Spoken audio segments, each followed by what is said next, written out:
I'm going to be on now.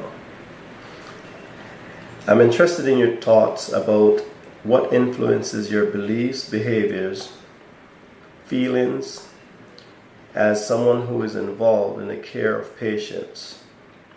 The survey looks at 14 attributes considered critical to an emergency medical services system. However, our interview will be talking about only two of them: legislation and regulation, and then medical direction. Legislation refers to either the Ministry of Health, Chief Medical Officer, CDEMA, or an authority having jurisdiction who is authorized to serve as the lead agency to coordinate EMS activities across the Caribbean. Both legislation and regulation could require activities among various agencies to be integrated in order to provide a wider service care. It also refers to the implementation of laws that provide protection from liability for EMS field personnel, medical direction for the personnel when dealing with unusual situations, other agencies, and also may serve as liaison that interface with each of the Caribbean entities. Let's start with some questions about legislation and regulation. Oh boy. Tell me, before we get into it, what are your thoughts, what are your beliefs regarding the emergency medical services system and patient care here in Barbados? What are my beliefs? Yeah, what do you believe? Believe in terms of Whatever, as it relates to the care, the patient care in Barbados and the emergency medical services system. I think the patient care can be improved. I have been in the department for almost a year now, and from the department I was previously on ICU. So when I was sent down there, I only got like negative energy from persons who would have known me. Mm-hmm.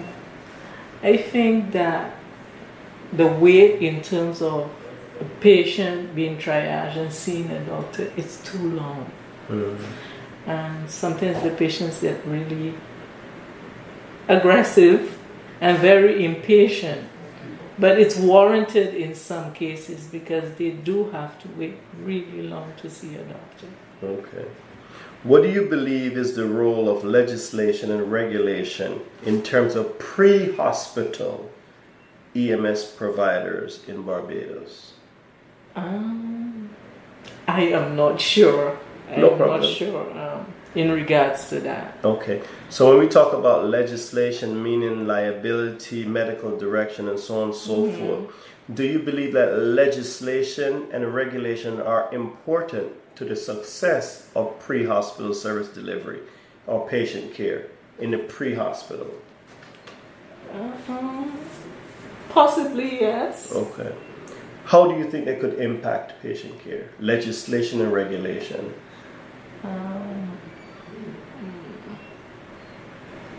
How could it impact patient care?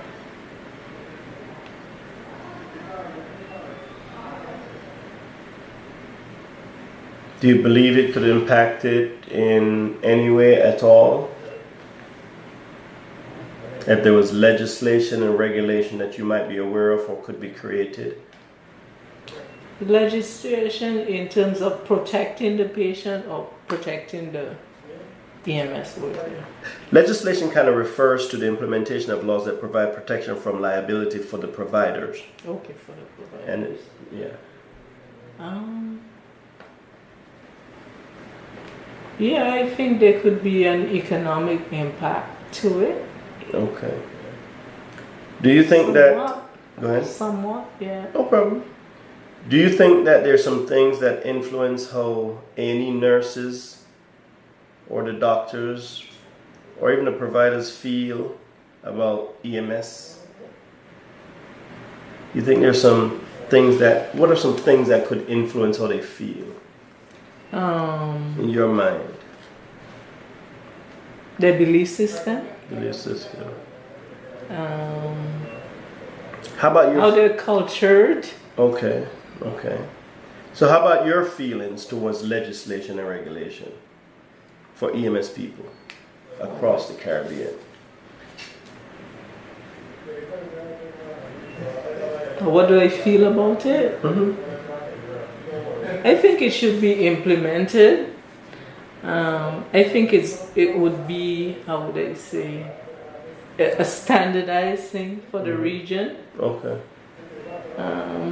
I'm not too knowledgeable in terms of legislation and what it would be like, and Understood. so I can't go really in That's depth. fine. That's fine. That's fine.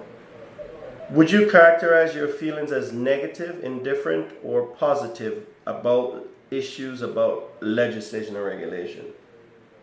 Negative, positive, or indifferent? Mm-hmm. Positive. Positive.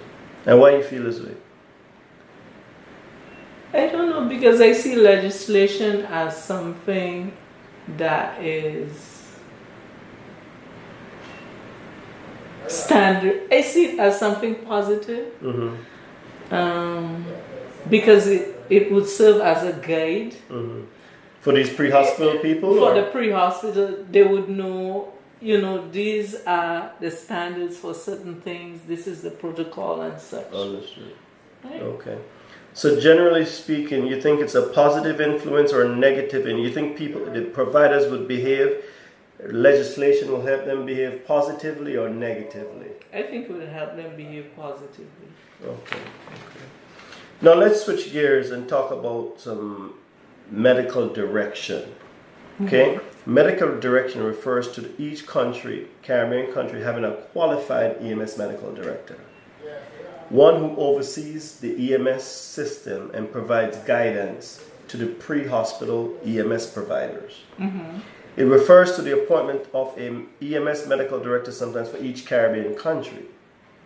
Medical direction often requires involvement in clinical care, scope of practice, system design, credentialing, population-based care, initiating research, and also encouraging research. Can you tell me about your beliefs regarding medical direction for pre-hospital providers? What my beliefs are? Yeah. Do you believe that it's important to the EMS service delivery and patient care?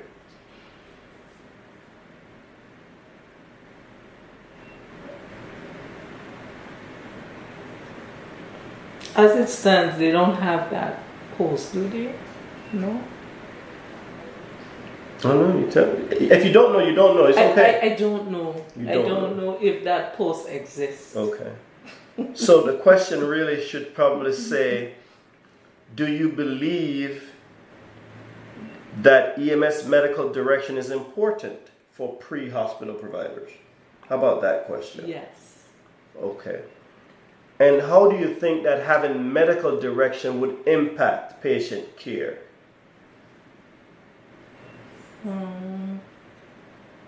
You're asking if it's negative or positive? No, in terms of patient care, medical direction refers to a qualified medical director. So the question really is, do you believe that by the EMS people having medical direction from a qualified medical director, do you think, what are your thoughts about or your beliefs about its impact on patient care or even patient outcome? I think that it will have a positive impact. Positive. How so? Because then you have this person who is governing and offering, how do I say?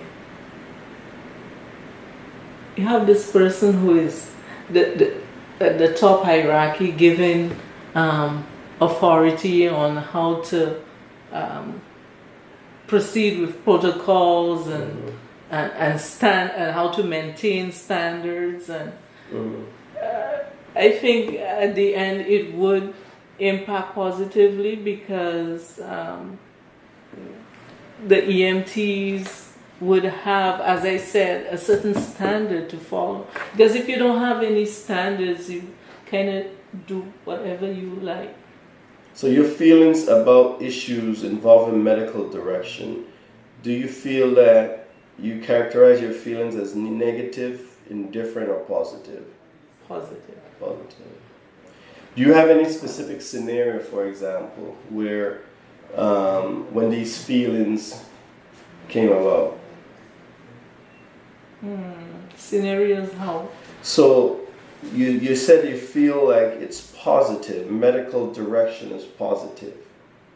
So I'm trying to determine when these feelings about it being positive came about. Did it just come about me and you talking now, or was there a scenario in the past that you felt like because they had appropriate medical direction, they were able, something happened and da da da da da? And if there's none, there's none. There's none. That's an easy out. Because I didn't have any scenarios. No problem, no problem. So how about your thoughts about the things that influence the behaviors of doctors and nurses in Barbados? The things that influence. So I think the environment influences the behaviors of doctors and nurses a lot. okay. For instance, if the department is highly stressed, I would feel highly stressed as Why? well. I don't. Why? Because at some point it gets overwhelming. So And I think because too, sometimes because of the lack of resources, makes it a bit overwhelming. okay. So as an A&E nurse, with some understanding hopefully of medical direction being given to providers, does it influence your behavior? What influence my Medical direction. medical? Me understanding that they're likely pre-hospital people may be getting medical direction, they may be guided. Does it influence your behavior in terms of how you interact or anything like that based on that or not? I would say yes, because I would know that there are certain things expected of them. So then I can question them in regards to that. So would it be a negative behavior or positive? Knowing that, positive. Positive. And you don't have a particular time when you may have done that either, right? Do you? Do I what? Have any particular scenario that happened that make you behave, you? No, I can't think of All right. any scenario. I just think that if someone is guided towards maintaining certain standards, it would have to be something positive. Yeah. And you said you've been in the A&E about a year? Yes, a year. Okay. But you've been a nurse for over 10 years? Yes, for 10 years. For 10 years, okay. But I was previously on the ICU. ICU. Stressful place. Yes, extremely stressful. How does that compare to A&E? Because ICU was stressful, but it was like organized stress. Good. Well, we've covered everything I plan to cover. You have anything else you'd like to add? No. Okay. It is an interesting study. I would like to. I don't know. It's very broad based. So I think I feel kind of, how would I say, limited in terms of, to me, I'm not knowledgeable enough to answer some of the questions. Okay. Like I would want to have like a little background.